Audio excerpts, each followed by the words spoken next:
بعض دفعہ انسان جب نیک کام کرنے کا ارادہ کرتا ہے یا کرنے لگتا ہے تو اسے مشکلات کا سامنا کرنا پڑتا ہے. ان مشکلات کی وجہ سے کبھی کبھی انسان پیچھے ہٹ جاتا ہے. ایک عجیب و غریب واقعہ اس وقت یاد آ رہا ہے کہ ایک صاحب نماز فجر کے لیے بیدار ہوئے. انہوں نے وضو کیا، تمام ضروریات سے فارغ ہوئے اور اس کے بعد مسجد کے لیے نکل پڑے. تھوڑی دور گئے کہ اچانک ان کے ٹھوکر لگی اور وہ گر گئے. ان کے سارے کپڑے خراب ہو گئے،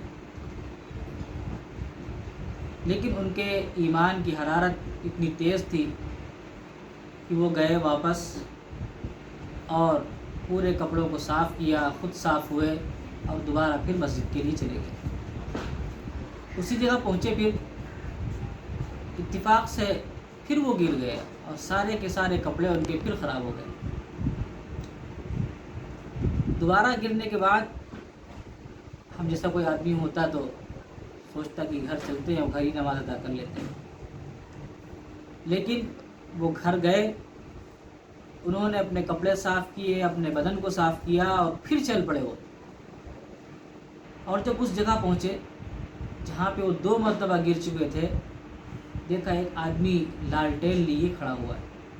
تعجب ہوا انہیں، لیکن اس کے ساتھ یہ سوچ کر چلنے لگے کہ شاید یہ بھی کوئی نمازی ہے، مسجد کو جا رہا ہے اور روشنی کا انتظام کیے ہوئے ہے، اس کے ساتھ چلتے ہیں. لالٹین کی روشنی میں اس کے ساتھ وہ چلتے گئے اور مسجد کے دروازے پہ پہنچ گئے. دروازے پہ پہنچنا تھا کہ وہ صاحب جو لالٹین لیے ہوئے تھے وہ واپس جانے لگے.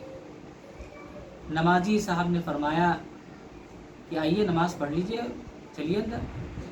منع کیا اور کہا نہیں، میں آپ جائیے. جب بہت اصرار کیا انہوں نے کہ آخر آپ مسجد تک آئے ہیں، مسجد کے لیے آئے ہیں، نماز کے لیے آئے ہیں، آپ نماز پڑھ کے کیوں نہیں جاتے؟ اس نے کہا، اور جو کہا بہت غور سننے کی چیز ہے، کہا میں شیطان ہوں. جب یہ کہا کہ شیطان، آدمی نمازی صاحب نے بڑے تعجب سے کہا کہ ارے شیطان، اور مسجد تک مجھے چھوڑ کے گیا؟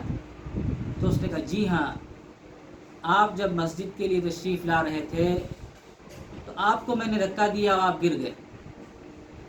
میں نے سوچا تھا کہ آپ نماز سے مڑ جائیں گے، واپس چلے جائیں گے اور مسجد میں نہیں آئیں گے. جماعت کی فضیلت آپ کو نہیں مل پائے گی، جماعت کی نماز آپ کو نہیں مل پائے گی. لیکن آپ گئے، واپس آئے. اللہ رب العزت نے اس کی بنیاد پر آپ کے سارے گناہوں کو معاف فرما دیا. دوبارہ پھر میں نے سوچا، دوبارہ پھر میں نے گرا دیا آپ کو، اور یہ سوچا میں نے کہ اب تو آپ آئیں گے ہی نہیں، آپ نماز گھر پہ پڑھ لیں گے اور مسجد تو قطعی آپ نہیں آ پائیں گے. لیکن آپ کی ایمانی قوت اور ایمانی جذبہ اور اللہ سے محبت اور لگاؤ اور تعلق اتنا تھا کہ آپ پھر اپنے کپڑے کو صاف کیا، آپ نے اپنے بدن کو صاف کیا اور پھر نماز کے لیے چل پڑے. اللہ رب العزت نے اس عمل کی وجہ سے آپ کے اہل و عیال کے سارے گناہوں کو معاف کر دیا. اب جب دوبارہ آپ آئے تو مجھے ڈر ہوا کہ اگر میں نے گرا دیا اور پھر آپ واپس آ گئے تو کہیں ایسا نہ ہو کہ ساری دنیا کے انسانوں کے گناہوں کو کہیں اللہ معاف نہ کر دے. اس لیے میں نے سوچا کہ لالٹین دکھا دیں آپ کو اور آپ کو بحفاظت مسجد تک لے کے آ جائیں.